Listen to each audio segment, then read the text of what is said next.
Our first question. Our first question is from Jay Anderson with Jade Side Press. Hey, thanks very much. I just wanted to get you to talk a little about this matchup. When you hear how excited the fans are for this particular pairing, I mean, is that a little bit more extra motivation for yourself?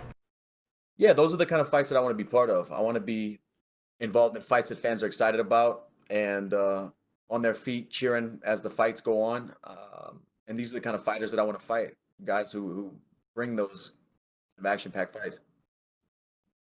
And I don't want to take anything away from Dan in this because he is a dangerous opponent. But was that the first name you were looking for in this return? Was there talk of the Connor and Nate fights ever actually happening, or anyone else on the radar?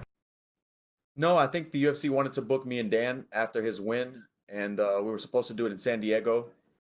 And obviously the pandemic hit, and here we are doing it at the Apex in Vegas. So I'm just excited that it's happening.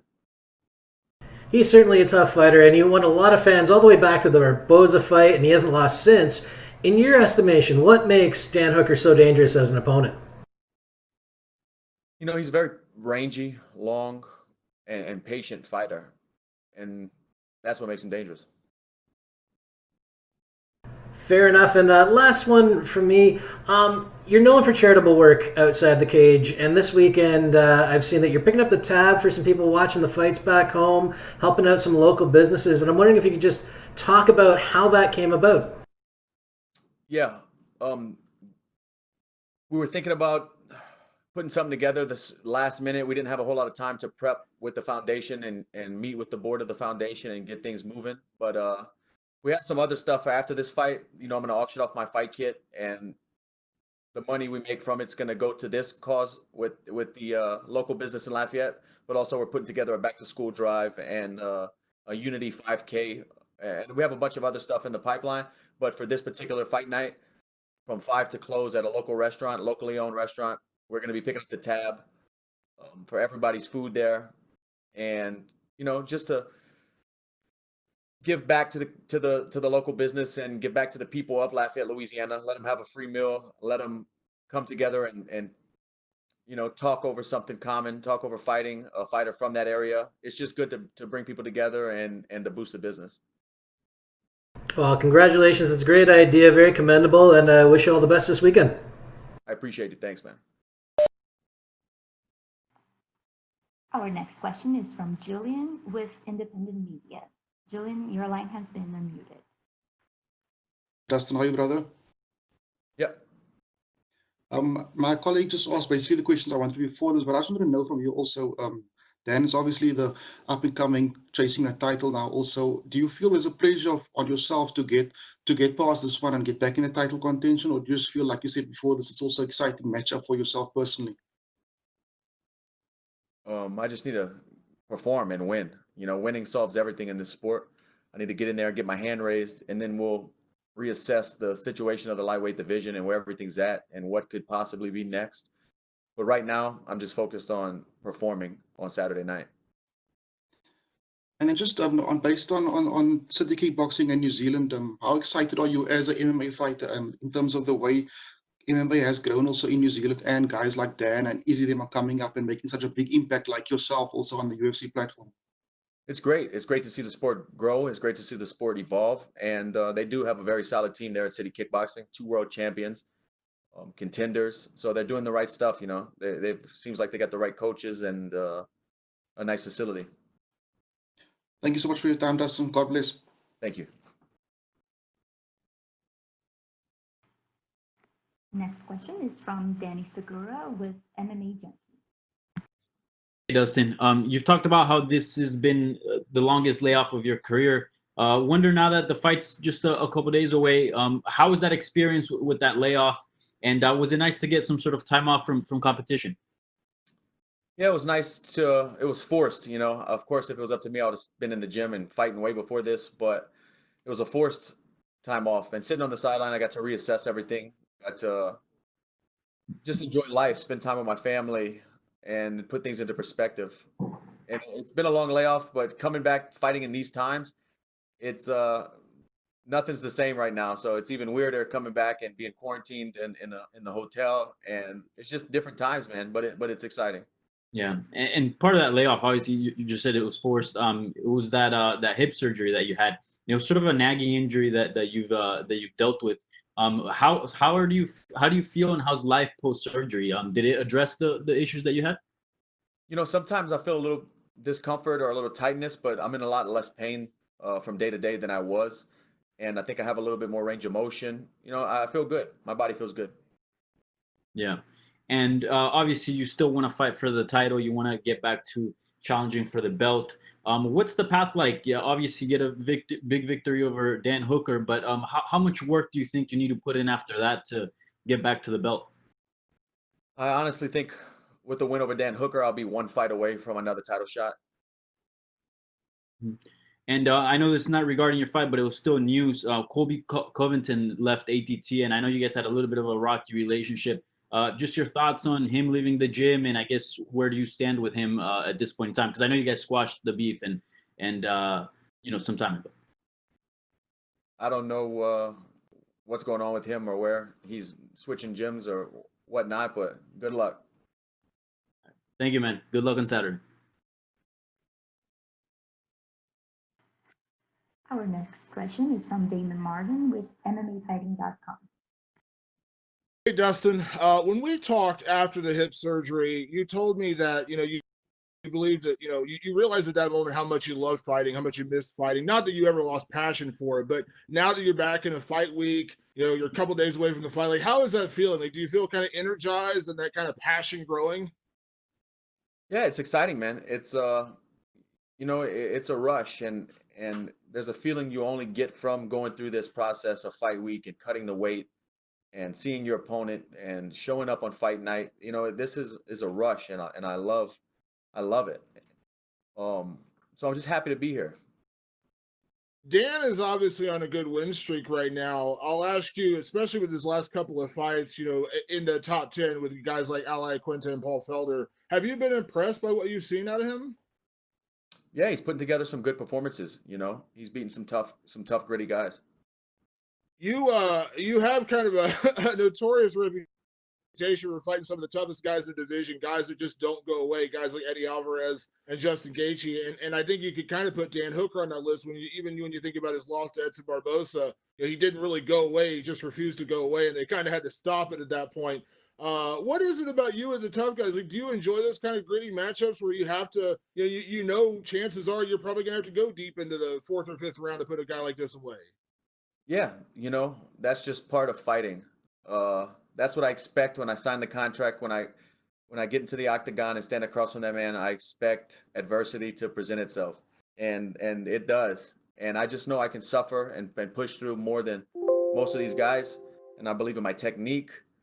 And that's fighting. It's not. I don't try to line myself up with these kind of crazy matchups and stuff. That's just fighting. Teddy Atlas said that a fight isn't a fight until there's something to overcome. So, I've definitely been in some fights. And speaking of Justin Gaethje, obviously there was never bad blood between you two or anything. It was just a great fight. But I'm sure you saw, when Dan said that he believes he can knock you out, and Justin put on Twitter and said this dude's getting murked, and he's kind of backed you up going into this fight. What do you have to say about a guy like Justin, who's an opponent? A guy I'm sure he would love to get a rematch with you to avenge a loss. But he has so much respect for you and so much admiration that he's kind of he's talked a lot about you coming into this fight. Yeah, cool. That's cool to see, but he probably just has confidence in my abilities because of my performance against him. He obviously believes in himself a lot and he's a great fighter and, I outfought him. So looking at it that way, I can see why he's rooting for me. And last question, going to the title fight with Khabib and Justin, kind of a two-part question. Like, in your opinion, like, do you give Justin a good chance to beat Khabib? And in a way, do you root for Justin? Because obviously that's an easy path back to the title for you, because if you beat Dan and he wins, I mean, obviously you have a win over Justin. Hey man, let the best fighter win. Whoever performs the best that night, whoever prepared the best that night, get their hand raised. Whoever it is, it's let the better fighter win. That's all I got to say. I'm not really rooting for anybody in that fight, but I do think that if Gaethje can keep the fight in the middle of the octagon, that he can give Khabib some trouble, man. I think it's going to be hard to get him down in the open space. Definitely hard to hold him in the open space. but will Justin be able to keep his back off the fence and land those shots and make Khabib work for takedowns in the open? That's the big question. Thank you, Dustin. Thanks, man. Our next question is from Stephen Morocco. Stephen, your line has been unmuted. I apologize. I did not put my hand down again. Sorry. No worries. We'll jump to Alistair Bishop. Alistair, your line has been unmuted. Dustin, how are you, sir? Good. How you doing? Fantastic, thank you. My first question, Dustin, looking back at Abu Dhabi, obviously post-fight you were quite emotional, obviously a bit of mental strain in that loss. What have you put into place, or what sort of mental progress have you had to make to get back to fighting style? Just had to, take care of some injuries and rest my body and mind and get back to the drawing board and put in another training camp, and here we are. Fantastic. I wanted to ask you, obviously Dan Hooker's the guy who's on the rise. I'm pretty sure title contention is still in your mind. So if you can get past Dan Hooker, where do you see yourself in the division? I believe I'm one fight away from a title shot with a win over Dan Hooker. And welterweight, is that something that's on your mind at all? Yeah, I do think I will eventually be fighting in the welterweight division. And do you have any names in mind there that you'd like to start with in that division? Only name in my mind is Dan Hooker. Fantastic. Just moving off the fight stuff, something I picked up during the quarantine, which I find quite funny, was your wife saying she was going to end up pregnant if the quarantine lasted much longer. So did you escape pregnancy free, or are you expecting another little kid along the way? I think I'm good, but we'll see. I think I'm all right. Awesome, man. Thank you. Best of luck for Saturday. All right. Our next question is from Augusto Hermaniez Gay with Samos MMA. Hi, Dustin. How are you? All right. How you doing? Fine, thank you. First of all, I want to know which aspects do you consider are going to be the key for winning on Saturday? Dan's a very patient fighter, and I need to be patient as well. I need to not be over aggressive or push something that's not there. I need to be patient and let my skills do the work.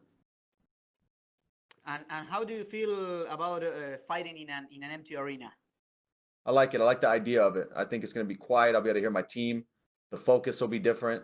It's just a new wrinkle in the fighting. I've never done it before, so we'll find out on Saturday.